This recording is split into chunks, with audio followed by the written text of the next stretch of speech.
Hur känns det att ha blivit årets finansprofil? Ja, men det är ju väldigt ärofyllt och jag är jätteglad över att få den uppmärksamheten. Finans är inte bara siffror utan det är i väldigt hög grad också en fråga om ansvar och långsiktighet. Det tycker jag är områden som jag känner är väldigt angelägna och inte minst i den omvärld vi befinner oss. Årets finansprofil är nu utsedd av Finanskompetenscentrum här i Göteborg och det blev Marie Osberg som bland annat sitter i styrelsen för Norion Bank. Marie, välkommen till EFN. Tack. Kort, kan du berätta, vem är du? Jag har jobbat inom finans hela min karriär får man säga. Jag startade en gång i tiden på Swedbank på Markets i Stockholm och det var ju den vevan penningmarknaden växte fram och det var ju naturligtvis en väldigt spännande period. Och det gjorde också att jag fattade ett stort intresse för finanssektorn och sen har jag egentligen blivit kvar där. Jag har haft mycket roller med lite bredare ansvar, jobbat ganska många år på DNB där jag var ansvarig för verksamheten här i Göteborg. Och sen 6 år tillbaka så jobbar jag med styrelseuppdrag helt och hållet, men med det finansiella perspektivet. Och nu har du blivit utsedd till årets finansprofil, bland annat för ditt fokus på risk. Kan du berätta, vad handlar det om? Risk är ju egentligen i den finansiella sektorn en råvara som man är väldigt van vid att jobba med och mäter på många olika sätt.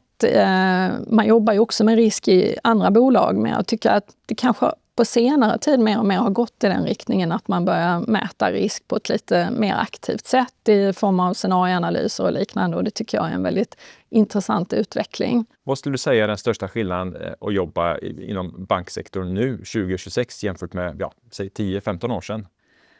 Ja, men alltså just regelverksarbetet har ju blivit betydligt mer omfattande. Sen har det ju kommit in på senare tid nya områden som är väldigt spännande tycker jag och väldigt viktiga att fokusera på i sitt arbete. Och det jag tänker på är ju framförallt hållbarhet, senare tid AI. Men det handlar ju väldigt mycket om att hantera de här områdena och integrera dem i sin löpande affärsverksamhet och sätta mål och så vidare. Där finns det ju fortfarande ett jobb att göra i många fall, men jag tycker det går framåt och det känns väldigt viktigt att inte minst hållbarhet är ju ett område som känns väldigt angeläget tycker jag. Mm. Samtidigt får man ibland känslan att hållbarhet inte är störst fokus just nu för finansbranschen. Vad säger du om den? Det har ju varit en resa kan man väl säga med det här CSRD-rapporteringsarbetet som var väldigt omfattande och där man kanske har backat lite nu från EU-håll. Samtidigt så tycker jag fortfarande att det finns definitivt fokus på hållbarhet och det beror ju också på att alla intressenter kring finansiella bolag tycker ju att det är viktigt och efterfrågar ett hållbart arbetssätt. Så att jag tror att både för anställda men investerare och alla möjliga andra intressenter man har i en bank och även i övriga företag så är det viktigt att fortsätta arbetet med hållbarhet. Men kanske just nu gå lite ifrån att rapportera enbart utan kanske snarare att sätta mål och integrera i din strategi och i din affärsverksamhet. Du nämnde AI. Hur ser du på det? Hur kan det komma in mer i bankvärlden? Ja, men AI tror jag man kan se lite dels i det långsiktiga men även i det kortsiktiga perspektivet. Och kortsiktigt har det väl väldigt mycket handlat om att förhålla sig till AI och sätta policies och liknande. I det långsiktiga perspektivet tror jag att det är precis som med hållbarhet att det handlar om att integrera det i verksamheten och använda det som ett effektivt hjälpmedel och det tror jag vi kommer att se väldigt mycket mer av i framtiden. Jag tror alla jobbar med det idag. Vi är just nu i Göteborg. Hur ser du på Göteborgsregionen när det gäller finansmarknaden och bank och sådär?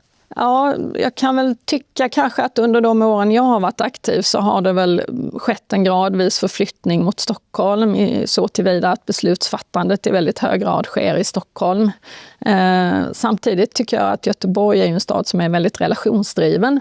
Så att det är viktigt också att finnas på plats i Göteborg och att kunna möta sina kunder här i Göteborg.